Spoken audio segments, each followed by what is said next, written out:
Hello, welcome to the start of another vlog. This vlog will focus entirely on new releases. There are so many highly anticipated releases that I have been looking forward to that I was unable to get to when it released, and so I'm going to prioritize them in this reading vlog.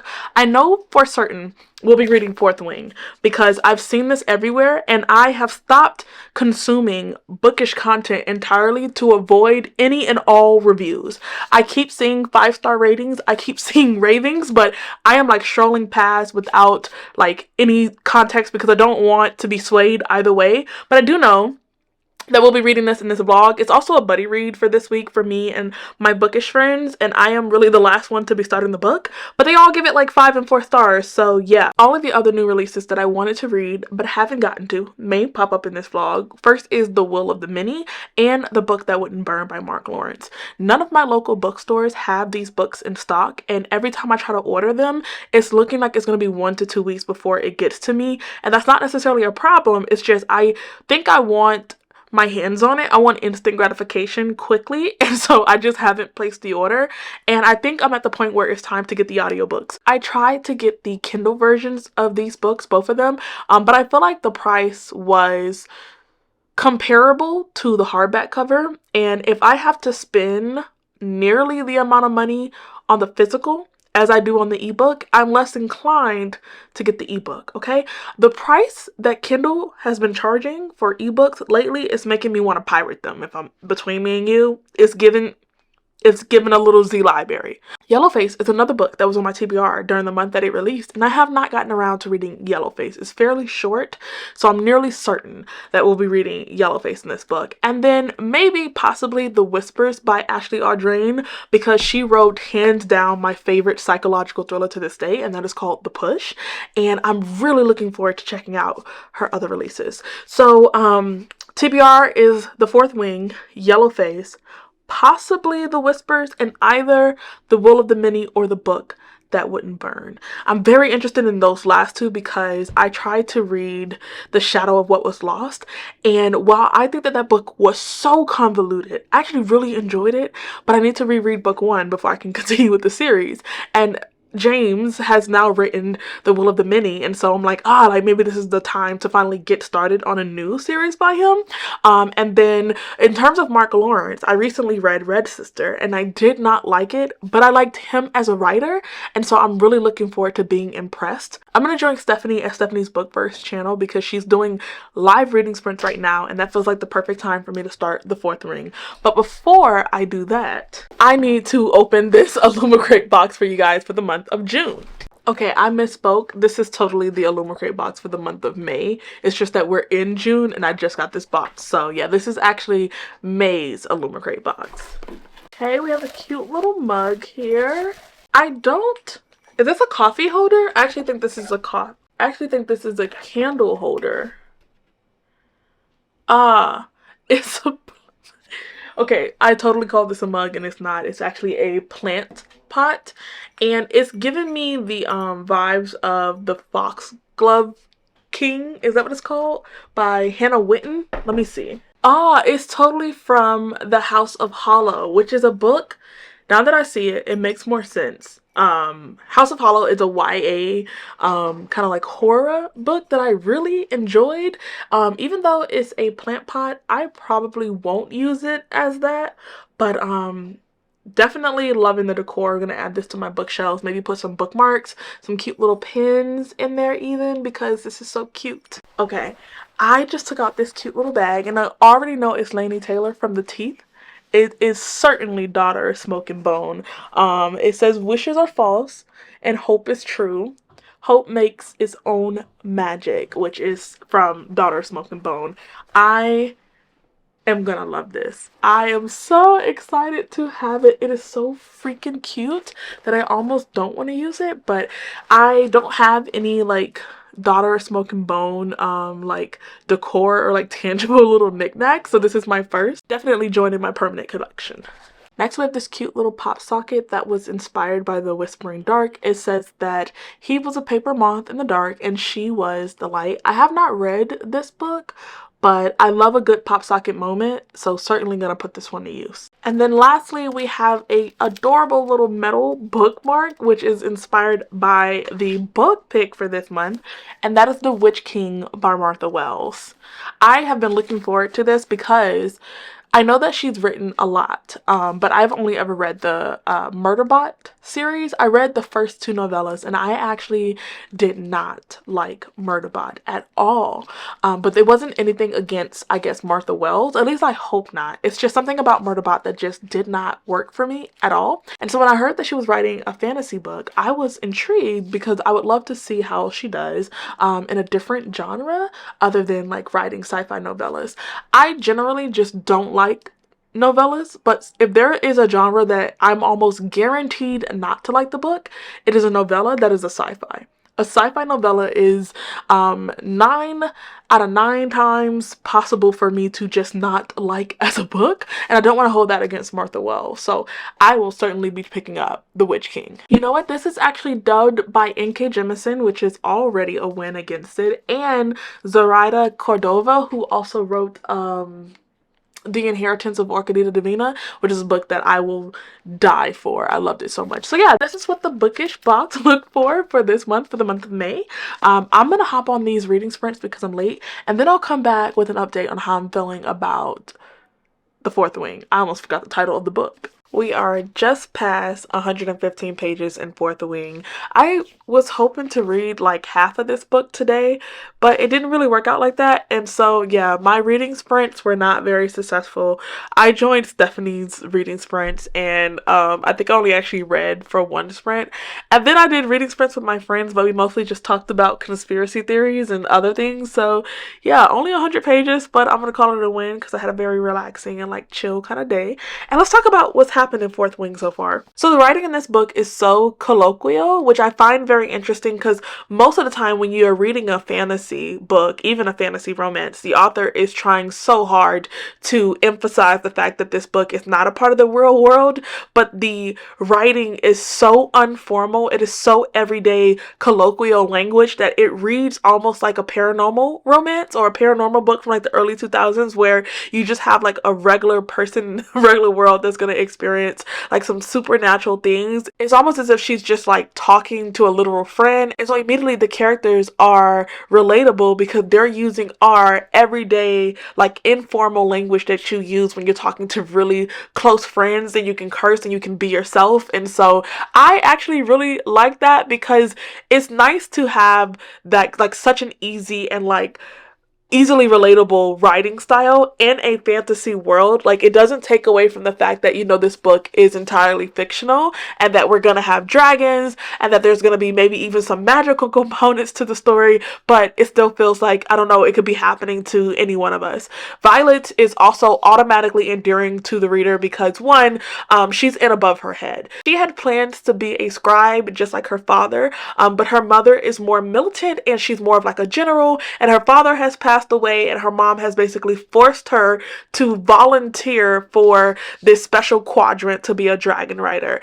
And this is very much a life or death situation. It is survival of the fittest, and it's creating a bit of a disconnect because, one, for me, I can't really understand, besides like the social accolades and the respect that you get in this society, why anybody would volunteer to attempt to ride such volatile creatures and ride off into war when, one, you can die any day in the school, two, any of the other competing students could kill you because there are more students than there are dragons. And on top of that, bonding with the dragon is not guaranteed because after you survive in this school and like avoid certain death, a dragon has to pick you. And so you're kind of just dealing with all of this danger in hopes that you may be able to bond with the dragon. And even if you manage to pass all of that and to bond with the dragon, you're riding off into war, which is also like another example of certain death. So I'm still not understanding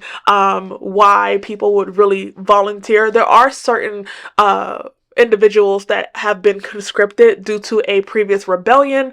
The descendants of these rebellion participators, their kids were forced to be conscripted into like service of this government or service of this empire, and a lot of them have ended up in the like dragon quadrant to be like a dragon rider. But it was almost a way of ensuring that like their descendants didn't live, because again, like so much of this is based off the idea that you might not even survive long enough to live to tell the tale, or to live to be rewarded as a dragon rider. But there are some individuals that were the children of the rebellion, and they have managed to, you know, earn their right, earn their place in society, plead their allegiance to the empire, and so it's kind of working out like that. But as far as Violet goes, you're immediately nervous for her because the severity of the situation is easily conveyed, and because she's talking in a way that you would with your friends every day, you kind of like her from the beginning, and you can tell that she's nervous, but she's determined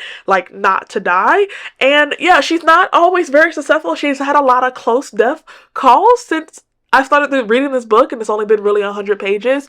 And the one thing that I will say that I don't necessarily like is the angst in the story. I feel like there's so many like potential male love interests, and Violet has expressed a sexual attraction to at least 4 different men within the story so far, but we have 2 main ones. One is Xaden. His father was killed by her mother, and so he's determined to kill her to get revenge for his family, because her mother had his father executed for participating in the rebellion. And then we have Dane, which is a really close friend of hers, and it might come down to like those 2 individuals in terms of the love interest. I don't care for Dane. He has big like Captain Save-A-Ho energy, and they just typically don't ever win the girl when they're seeing them as like this damsel in distress that just needs to be protected and saved. And he's very adamantly trying to convince Violet to leave before she ends up dying, and I'm hoping that there's a reason for that. Like maybe he's going to be participating in this rebellion, or maybe he has some type of like beneath the surface plots going on himself, but I hope that he's so much more interesting than just kind of trying to force her into a place of like safety because he sees her as not strong enough to survive being a part of this quadrant competition. I hope that there's more to him. But other than that, I do like the idea of her being free with her sexuality and free to explore all of her attractions to different men. I think that that's more endurable and more tolerable to me than watching her go back and forth between a guy who wants to kill her and one that is desperately trying to save her. I don't want her to be pulled in either way. That won't be a fun time for me, but yeah, that's all I have to say about it so far. But I'm understanding immediately why people are liking the story, because it is so easy to get into when you have such an informal writing style. It makes it easy to picture things that is going on, and you don't have to think about it too much. It's a very easy read. But yeah, I'm gonna go do some more reading before I head to bed, and then hopefully I can make a good chunk of progress in it tomorrow. So I've reached about 50% in Fourth Wing, and I think it's going pretty steady. There is a constant unraveling of the plot. We have some disability representation going on, and things are happening at a copacetic enough pace that I remain interested in the story. There is, I don't want to say it's like frustration, but I feel like it's very obvious that so many other characters within the story know something that our main character, Violet, does not, and she lacks situational awareness. She is as oblivious to the things that are happening around her and the minute details that just kind of speak to something else happening below the surface in a way that I think is comparable to Feyre and ACOTAR, where like they're just wholly ignoring a lot of glaringly obvious things that are happening throughout the story. And I don't know if it's intentional for her to be so heavy-handed with the foreshadowing, but I'm just at the point where I'm ready for the revelations that is happening to come to fruition. I'm still unsure as to whether Dane is just big Captain Save-A-Ho energy, or if he is somehow involved in other things that she doesn't know about. I'm really hoping that it's the latter, but we have now had our bond or our connection to the dragon, and I really enjoy the dragons and what they contribute, what they add to the story. So yeah, it's steady, it's interesting, it's fun. I haven't hit any like slow or boring patches. I'm just at the point where I'm like, girl, like everybody around you clearly are in on some type of knowing that you are not, and I'm ready for us to figure that out. So I've officially finished Fourth Wing, and 3.5 stars. I'm gonna go with 3.5 stars. For the sake of Goodreads, I will give it 4 stars, but it wasn't quite a 4-star read for me. There were several things that just did not work. First of which is I gave her a lot of leeway for her naivete and her lack of situational awareness, because I felt like so much of the plot was glaringly obvious and it was very much like red writing on the wall. And in the beginning I was like, okay, she's trying her hardest to like survive, and you know, it's a life or death situation. Still don't really understand why it was a life or death situation. Like, they're killing off people that they need to go off to a war, and also like the chances of connecting with the dragon is so few and far between that you would think they would want as many candidates as possible, but that's neither here nor there. So I gave her credit for that. But at some point throughout the book, she was more comfortable and she was starting to really just ignore things that were happening. And so I expected something else in terms of like the twist and the person that was going to betray her in the book. I actually thought that the person of interest was too obvious.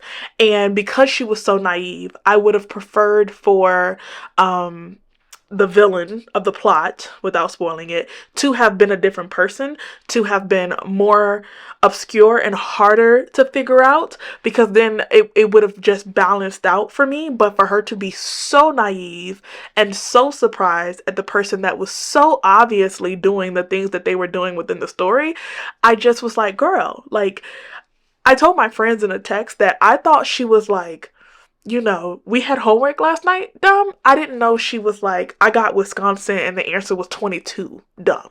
So that was just a little too much. And then there was the sex scenes and the relationship. I feel like the pacing of the relationship was really good. And for a long time, the relationship didn't take away from the plot. And so we got a lot of plot progression and we got a lot of like forward momentum before we switched over to wholly focused on the romance and the relationship aspect. And so that felt fine. But the sex scenes were so aggressive that it felt like watching two people kiss and their teeth are like clicking together, or like they keep bumping foreheads and noses. It was really aggressive for me, and it just, the energy was coming across a little much. I also did not really care for the love interest. I didn't dislike him. I don't see anything wrong with him. I just didn't have a connection to him or an interest in him. So just watching that situation was a bit cringe for me. But I think that the girl is going to eat up the smut. The angst in here is top tier. I'm not the biggest angst lover. But yeah, things clashed, and I mean that literally. Our two love interests clashed together, and it was disharmonious for me to read. So all of those things contributed to me having a decent enough time, having a fun time, interested to see what's going forward, but those things took me out, and so I couldn't really give it a solid 4 or even 5-star rating. I am looking forward to seeing what the author does next. I will be picking up the sequel. It's just, it's not my new favorite. But for those of you who loved it, I love that for you. We're going right into Yellowface. I don't own a physical copy of Yellowface, unfortunately, so we're gonna listen to Yellowface on Scrib. I'm really looking forward to it. It should be a short, quick read, but I'll update you guys. Good morning. I can't say exactly where I am in Yellowface, but I feel like I've gotten to a good point, and I only have 2.5 hours left of the audiobook, so I wanted to come check in with my initial thoughts so that I could wrap it up in a way that makes sense in the end. I love this book. It is entirely unhinged. It is insane. It is maniacal. What R.F. Kuang has done with this story, it might seriously be my favorite thing that she has written. Now, there's caveats with that because we are in the perspective of a racist white, privileged woman in America, and she has stolen the manuscript of a frenemy that she could not stand to be around anytime that they were hanging out. But this friend chokes in front of her. It ends up dying, and June decides that she's going to steal her work and publish it under herself and allow people to make these assumptions about her character and her racial heritage, even by changing her production name to one that's a little more ambiguous than her actual last name. And she justifies herself doing this in a number of ways that is entirely insane. But I am here for it. I feel like this book is saying a lot of things. It is directly in your face and on the nose about what it means to culturally appropriate another culture. And I find it most interesting what the book that she's publishing under her name is actually about, because it is so deeply rooted in Chinese history. It's basically a Chinese historical novel, and so much research went into the original author writing the story.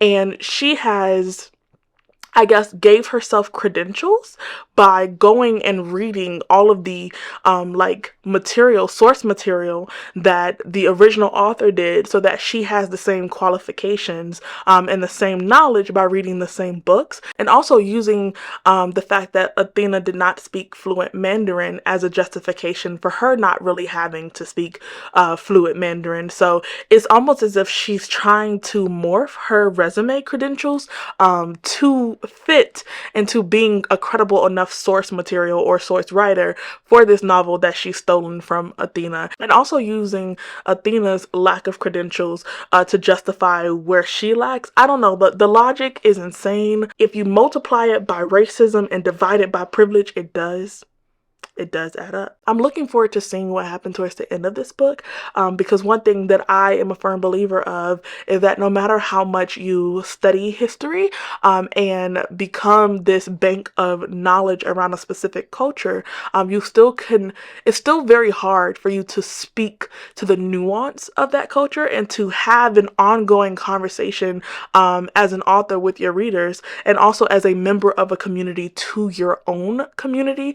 There's a lot of undertone that happens with that, and so all of that is going to be here in the book, but I'm wondering how June is going to recreate that, or how she's going to do like when she's touring and actually talking about the book, and also how she's going to engage in these conversations with those that are going to critique her read or want further explanation or understanding around certain themes within the story. Even though she hated Athena, she's still given merit to her story by stealing it, so you clearly thought that she was a good enough writer for you to steal her work.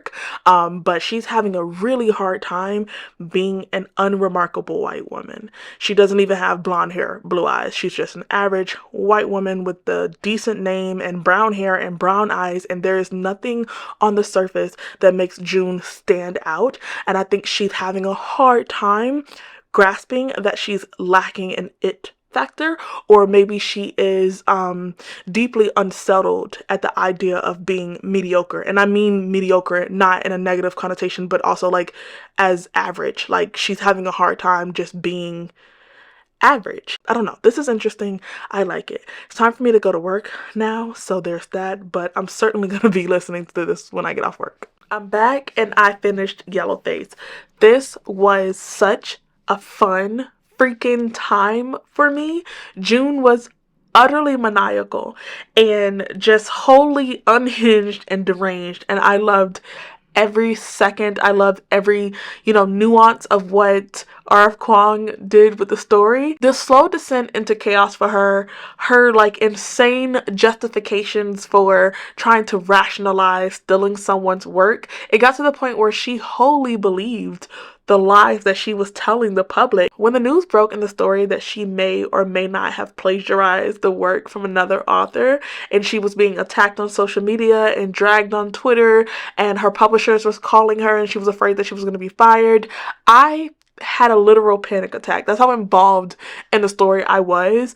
It was almost as if it was happening to me, and like my heart started beating fast. And I had to remind myself that like this is a book about an unhinged white lady, and like this is not you, this is not your real life. So much of the story just really did not make any sense to me because June had this great desire to be the hero in a different way. I feel like there is a big like white hero complex, white savior complex, and she could have, I guess, been a little more public about her inspiration. She could have really claimed to be best friends with Athena and like co-authored the work, or did a little like To Kill a Mockingbird follow-up, the same way that they released those books right at the time that the author was passing away, and they just kind of re-edited her manuscript and published it. I feel like there was so many other ways that June could have went about getting her fame, being seen as a hero and still sharing this story,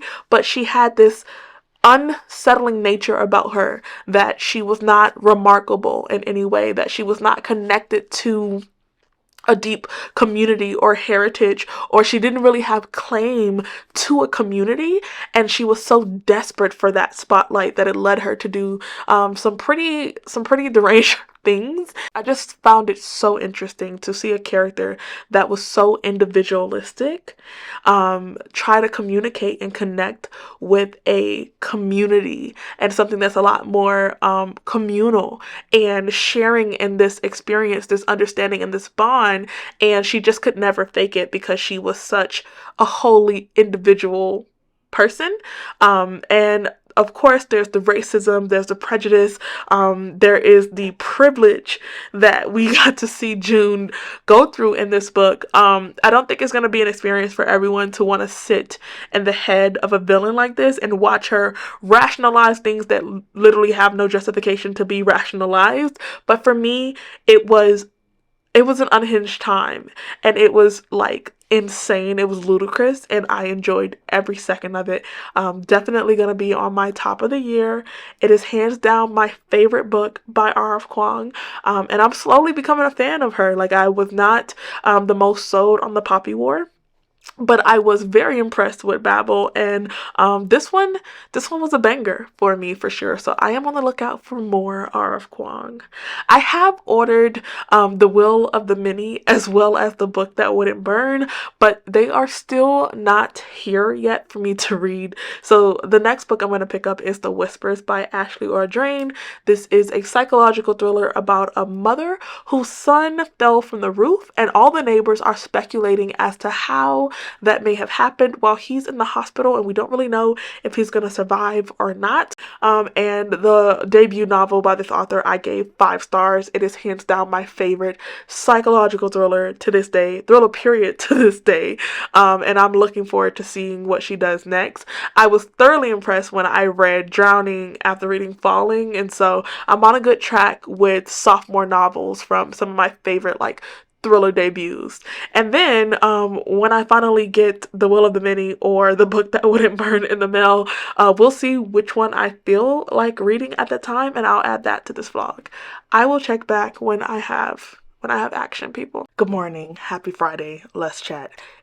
It's been a few days since I attempted to start reading The Whispers by Ashley Ordrain, and it's not going the way that I anticipated.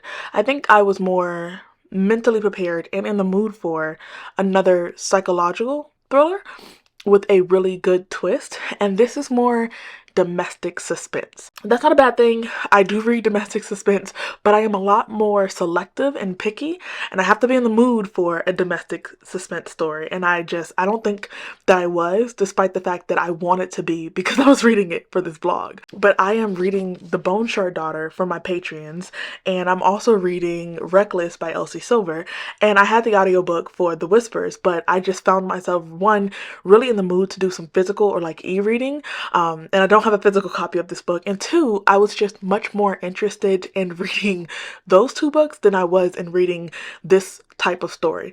Not that I have any deep or real criticisms about it right now. I'm just not in the mood, and sometimes that happens. So we're going to not DNF the whispers, but we're gonna like not right now the whispers. And I'm gonna return back to that one at a later date when one, I'm in the mood for it, or two, maybe try reading it physically because I could be just disconnected from the audio. But good news, I did receive my Amazon packet finally.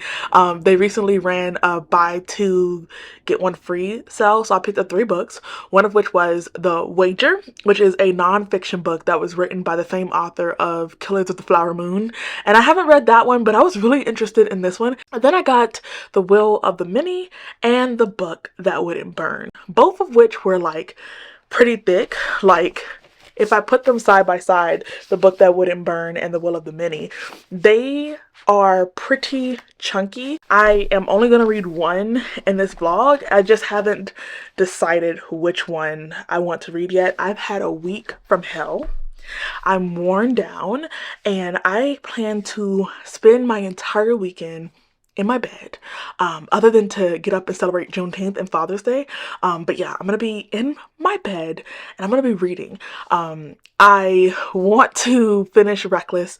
I'm like 55% of the way through, so I know that I'll make my way through that book before the weekend is over. And then I'm leaning towards picking up The Will of the Many. So this will likely be our choice. I'm equally excited to read both books, but I think in this vlog, I'm gonna pick up The Will of the Many because I could be wrong. But I anticipate that you will see more vlogs about The Book That Wouldn't Burn by Mark Lawrence than you will see about The Will of the Many. Maybe I could be very wrong about that, but I just kind of want to go with the less highly anticipated story so that you guys can get live feedback about that. I have to finish off my Friday, let it beat me up a little bit more, and then I'll come back when we jump into The Will of the Many. I can tell you right now that if this is not the best book that I'm going to read this year, it will definitely be one of the best books that I've read this year. I have only read 50 pages, and it was like reading a beautiful song. Like, every single note that I needed James to hit in these first 50 pages, delicately, with ease. My goodness, like the world building that he's done in 50 pages is fucking immaculate.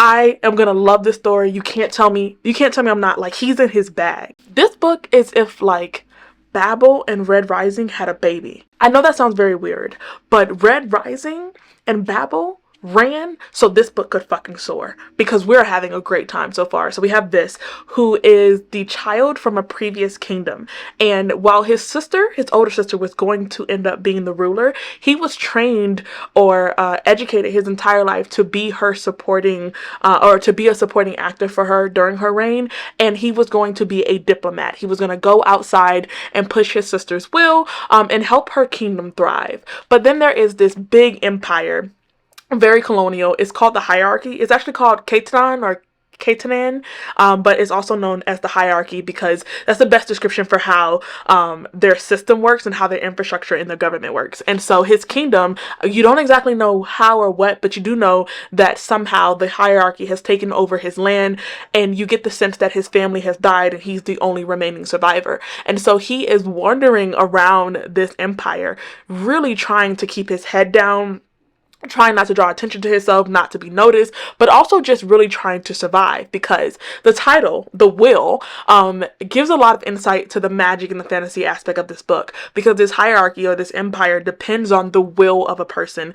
You can cede your will or give your will, think of it as like spirit, essence, or energy to something or to someone, and they have more drive, more energy, more ambition, more motivation. And the person that is giving away their will, they are much more exhausted, tired, depleted, less inclined to be ambitious or to do things. And so the higher ups in this hierarchy, the higher you up within this infrastructure, the more people that are ceding their will to you. And so Sectus, which I guess is one of the higher ups in this system, he may at any given time have the will of at least 10 to 12 people within his body. And so if he hits you, you would be hit with the force of like 10 to 12 people. But they can also use this will to imbue magical items or to imbue items that are inanimate to make it do something. So it kind of works like magic in the same way that the act of translating something in Babel creates this magical thing. And so we have this who refuses to cede his will to anyone. In fact, he's been sent to an orphanage. So he is a 17-year-old orphan, and a part of him being adopted includes him ceding his will to the house that he's being adopted into, and he has refused. He has been beaten, he has been starved, he has been abused, all with the hopes of influencing him to finally give up his will, and he is staunchly like opposed to it. There's even this like place that they go to that is supposed to be very religious, and it's like ritual where you go and you pay homage and you give your will to this particular place. He has even refused to do that, and so he is trying to keep his head down again, trying to survive, but also refusing to give any sense of essence or control to this empire. He doesn't want to be drained. Ironically, he works at a prison.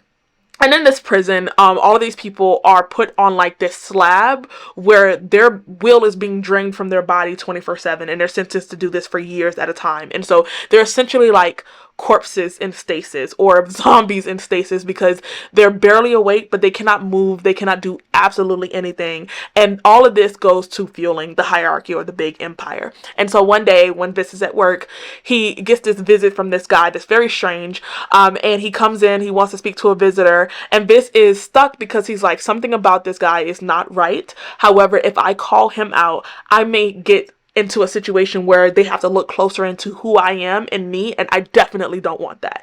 And so he goes about his day like everything's freaking fine. He's like, okay, I don't really want to draw attention. I know that this is weird, I know that something is off about this, but I don't really want to draw attention to it. Fast forwarding, this particular visitor to the prison starts to kind of follow Vis around, and he's onto him. He knows that Vis is much more than he appears to be, and so he comes to Vis and he's like, I have a proposition for you. I know that you understand this language. I know that there's more to you than what is on the surface. You are clearly very educated. So basically calling Vis out on all the things that he has been trying to keep under wraps for literal years. And Vis is also slightly intrigued by what this person may be offering. So we don't really know what the offer is just yet, because I had to stop and come tell you guys how much I love this book. Like, the writing is dense, I'm not gonna lie, but I do feel like it is easily followable, because if you're paying attention and you're like using your context clues and really involved in the story, you really start to understand what these things are. I'm interested to see like how far can this will aspect go, like using someone's ambition and drive and just everything that makes them really human. And the will of someone, right? Their self-will powers so much of our life when we think about it, that if I was ceding my will to someone, they would be fucking unstoppable, because like, I have a lot of will, right? I have a lot of ambition. So I really just love the magic system. I am eating it up. I really like this because he is not naive in any way, shape, or form. Like, he was very well educated. He had some of the best tutors growing up, because he was essentially heir in waiting to an entire throne, right? So he is very educated. He has the diplomat mindset. He has the political mindset. He is very watchful, very observant from behind the scenes. And when you call him out on it, of course, he kind of stumbles along the way, because he's so used to flying under the radar and no one really paying attention to him, that when you actually call him out, there's a bit of like like, I've gotten so used to being stagnant and so used to no one noticing me, that I've kind of let my guard down along the way. Even with all of that, I believe in this. I believe that he has what it takes to put the story on his back and to carry it home. And I'm so excited for what James is going to do with the story. I'm so excited for what we may possibly go like next. Ever since I started reading this book today, I cannot put it down. Like, either I'm sitting down and reading it physically, or I'm up and the audiobook is in my ears. So this is going to consume my life for the next like 48 hours probably, that it's going to take me to finish the book, and I will update you guys throughout the process. But yeah, I'm thoroughly impressed with the world building, with the character building, with the plot premise, and the magic, and just it's singing a beautiful fucking song to me, and this is what I love. I was having so much fun reading The Will of the Many that I literally forgot about this vlog. I forgot to come back and update you guys. I finished this book days ago and still haven't remembered that I needed to come back and finish out this vlog. I have been on such a high. Best book of the year for sure. I loved every moment about the story. James was in his bag. This is hands down the best fantasy book that I've read in a really long time, and it's instantly a new favorite. James has solidified himself as a new favorite author, and I cannot wait to continue with the series. He constantly threw curveballs into the plots. I've talked about before on my channel that in my fantasy books, especially when they're long, I do not prefer for authors to save all of the wow factors and all of the interesting things for the very end of the book, because I don't have the necessary patience, and by the time that things start to really click into place and unravel, I can lose patience, and depending on how the author is like using literary devices throughout the story. And so for me, I love when authors like throw a wrench in the plans, throw me for a loop, do things 30, 40, 50% within the book that like snap me back to attention, that grab me and like refocus me and my interest within the story. And James did that constantly throughout the book. Every time that I got comfortable or secure in thinking that I know where the story is going, he put us on a different path. I could never anticipate when an unexpected turn was gonna happen, and so I was constantly just eating up and devouring every single page within the story. I love this. Our main character is like, we're like this. We're locked in. In contrast to the Fourth Wing, where I had a deep frustration with the main character in that story because she was really ignoring a lot of red flags, a lot of writing on the walls. She had a big level of like naivete to her, and so I had to sit and wait for her to catch up to where I was and to start paying attention to things that were happening around her.